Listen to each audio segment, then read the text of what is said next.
The mountainsides of Tahoe Palisades Resort are covered in fresh snow, and Loren Ennis is on his first run of the day. I felt an immediate thud that almost knocked me forward. And I thought a person hit me. And then I realized kept scooting forward. And then I looked further to the left and I realized, oh my God, it's a wall of snow. Loren tries to surf it. He's doing everything he can to stay on his board. Above him, he sees the chairlift. And I remember hollering at the lift that, avalanche, Loren has a full array of avalanche survival gear, a locator beacon, a personal airbag, but he doesn't have any of it with him. He uses that stuff when he's in the backcountry, outside the lines. Today, he's at a public resort, so he's left it all in the trunk of his car. You could see the freaking parking lot from this run, and I remember during certain parts of the avalanche, literally looking down at my car and just being like, I would have lived if I had that freaking beacon on right now.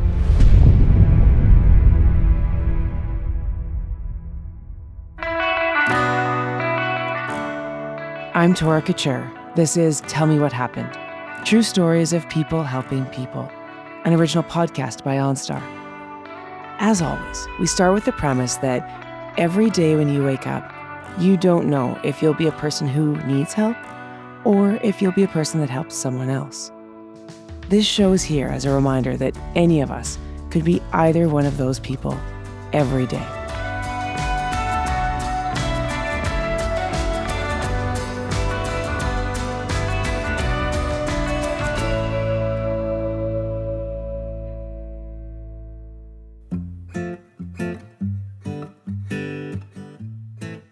Loren Ennis grew up in Dallas, Texas. The really cool thing that my parents gave me is they would take us skiing once or twice a year. Just great times with my mom and my dad, my brother and my sister, playing around in the snow. It's just kind of magical, That love for the mountains took him to Reno, Nevada. We live 30 minutes from Lake Tahoe. Tons of mountain stuff that you can do around here, basically. In his 20s, Loren switched from skiing to snowboarding. It's surfing 3,000-foot frozen waves is the way I think of it. It's like, what's cooler than that, right? So now his life revolves around his wife, his career as a physical therapist, and spending as much time on those frozen waves as he can. Today, he's snowboarding at Palisades Tahoe Resort. I had to guess, I've probably ridden there over 150 days, maybe more. So he knows it very well, including how to avoid the crowds. That's why he's here on a Wednesday morning. I was with my buddy Ben. Ben and I for years had Wednesdays off together, and so we would always be either going snowboarding, rock climbing, or backcountry snowboarding. Backcountry means outside the limits of a ski resort. The trails aren't groomed, you just make your way through the snowy wilderness. We had originally planned to go do some backcountry snowboarding that day, but we had noticed that the avalanche risk was really high that day. So instead, they decide to stay inbounds and spend the day at Palisades Resort.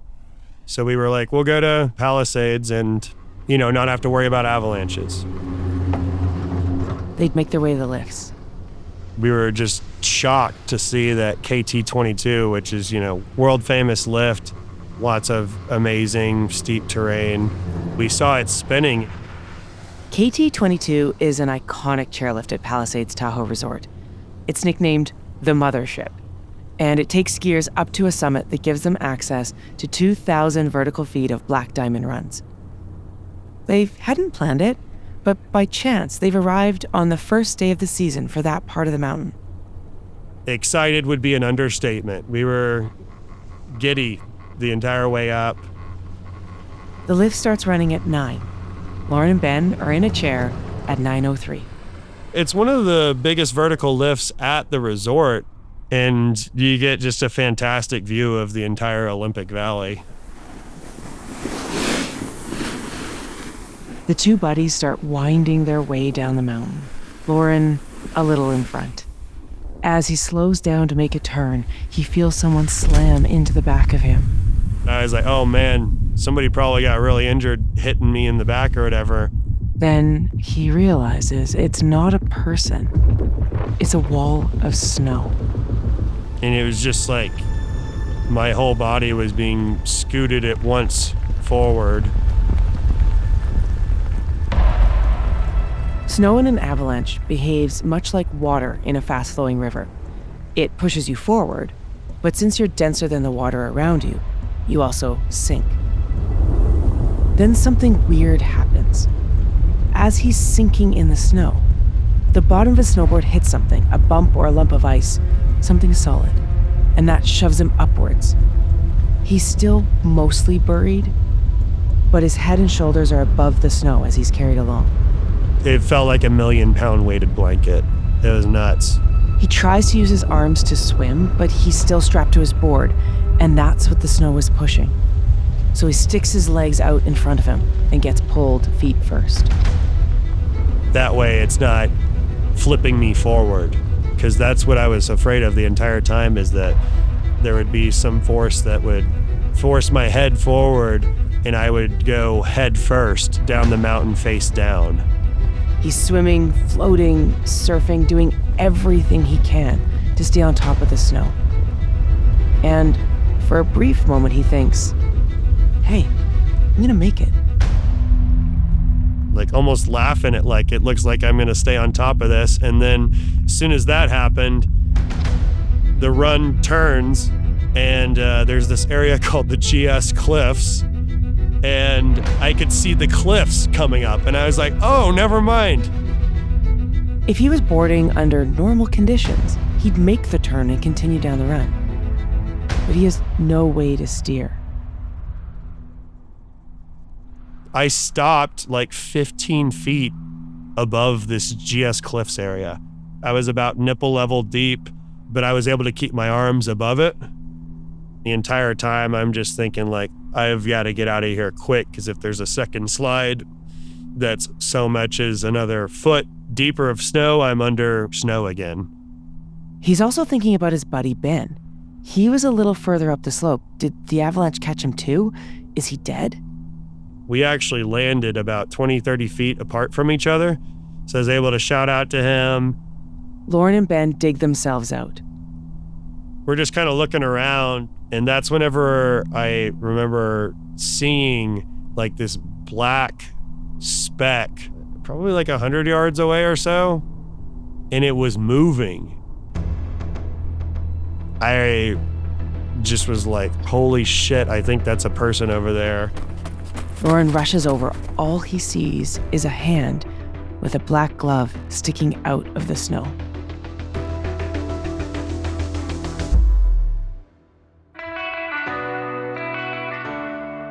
This is Tell Me What Happened, a podcast created by OnStar to showcase how important a human connection is when you need help. Whether you're running from a wildfire, lost under the desert sun, or buried under an avalanche.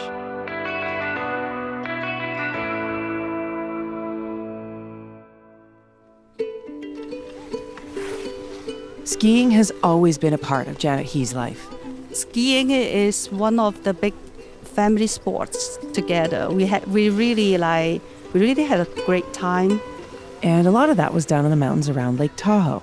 So the Lake Tahoe is I always go to, because I am living in San Francisco Bay Area. Today, she's here with her husband, Joe. My husband and I always like to be the first one on the lift. So as soon as the hill opens, they line up to get on KT-22. By the time we get to KT-22, I think it's about 10 minutes past 9 or maybe 12 minutes past 9, something like that. It's the middle of the week, so it's not particularly busy. Just some people like getting ready to ski down. It's like super normal. This is like a very typical ski day. For their first run of the day, they opt to go down what's called the GS Bowl. At that point, looks very easy, but I just go slow So at the time, like Joe was probably about maybe 60 feet ahead of me. So I told him like, go slow down. Her husband stops to one side and pulls his phone out of his pocket. And I think he probably also stopped and took some picture for me, or maybe made some video recording. But then she notices that he isn't looking at her. He's taking a video of something higher up the slope. Suddenly, the ground beneath her lifts up and throws her forward. And then before I knew it, before I know what I should do, right, already kind of snapped me away to the cliff. An avalanche is rolling down the mountain, picking up everything in its path, including Janet. Just imagine you are in a giant washing machine. It's just like keep rolling down the mountain, bounce here, there, but keep rolling. She's carried along, tumbling, no sense of up or down. The rolling thunder drowns out all other sounds. I'm sure nobody can hear my screaming. As suddenly as it starts, everything stops. She's buried, face down, unable to move. I refuse to think the word of like die, but at some point I say, my word come to mind is like, this is it. A little aside here. Janet loves skiing, but she doesn't like the cold. So rather than just regular goggles, she wears a full face ski mask.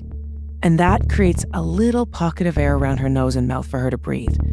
Right now, that pocket is keeping her alive. But it's not big, and it won't last long. So that's why I have to force myself to calm down. Otherwise, I think if I did keep heavy breathing, probably it's gone pretty soon. She tries to wiggle her fingers. That's when she realizes her left hand is still holding her ski pole. I was able to kind of like use the pole and then pull up myself a little bit so I can release my right hand. I was able to wave my hand. I don't know who can see me, I just wave my hand. Incredibly, someone does see her tiny hand sticking up through the snow. And that person is Loren Ennis. And I was just shouting the entire time, like, I got you. He has no idea where Janet's head is, so he starts digging in circles around her hand. He finds her elbow, then follows that to her shoulder. She was face down, head first down the mountain. She was in a really crappy orientation. He clears her face so she can breathe, then gets to work moving the rest of the snow. After he pulled me out, I say thank you, and he say like, are you skiing with somebody? Then I realized I need to look for Joe. Janet has no idea where her husband is. It turns out they were right on the edge of the avalanche. Joe was only 60 feet away, but he was left untouched. My husband is more traumatized from the experience than I was, because like when he turned around, I was disappeared. For Janet and Loren, their parting was odd, almost jovial considering the situation.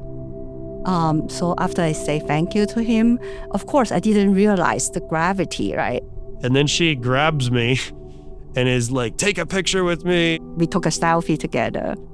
So I felt weird about the picture because I was like, man, this does not seem like a time to be taking pictures or anything like that. Janet is euphoric about being alive. Loren, meanwhile, is wondering how many other people were caught up in the avalanche. In his head, they could be standing on top of other trapped skiers. She was super stoked. I was super stoked. You know, something happy happened out of this terrible situation, right? All around them on the hill, people are calling out for their skiing partners, trying to make sure everyone is accounted for. Complete strangers join together and form a line. They walk in unison, jabbing into the snow with fence poles, searching for buried skiers.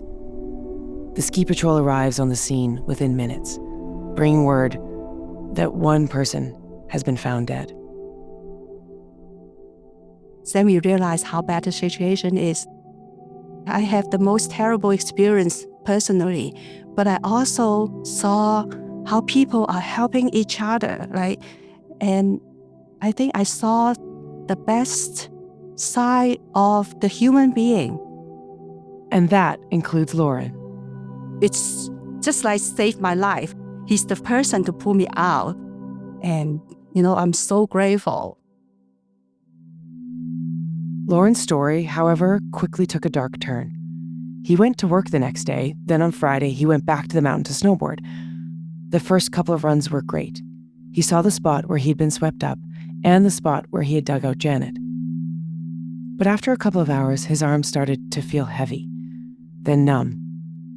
And by the evening, his whole torso was in pain. At the emergency room, he was diagnosed with severe damage to the vertebrae in his neck that was impacting his nerves. He consulted a handful of neurosurgeons and was referred for cervical disc replacement surgery. What they did in the end is I have 3 artificial discs in my neck. They're made out of titanium alloy and ceramic alloy. Honestly, the whole process of like leading up to that surgery was way more scary than the avalanche was to me. It's been 2 years since the avalanche, and Loren has spent much of that time doing physiotherapy and rehab. But I'm glad to say he's now fully healed, and yes, he's back to doing what he loves, surfing those frozen waves. And he says everything that happened has changed his perspective on all the time he spent goofing around in the snow. I feel like it gave meaning to all of that because it helped me keep me safe and it helped me keep somebody else safe. I think that's pretty dope.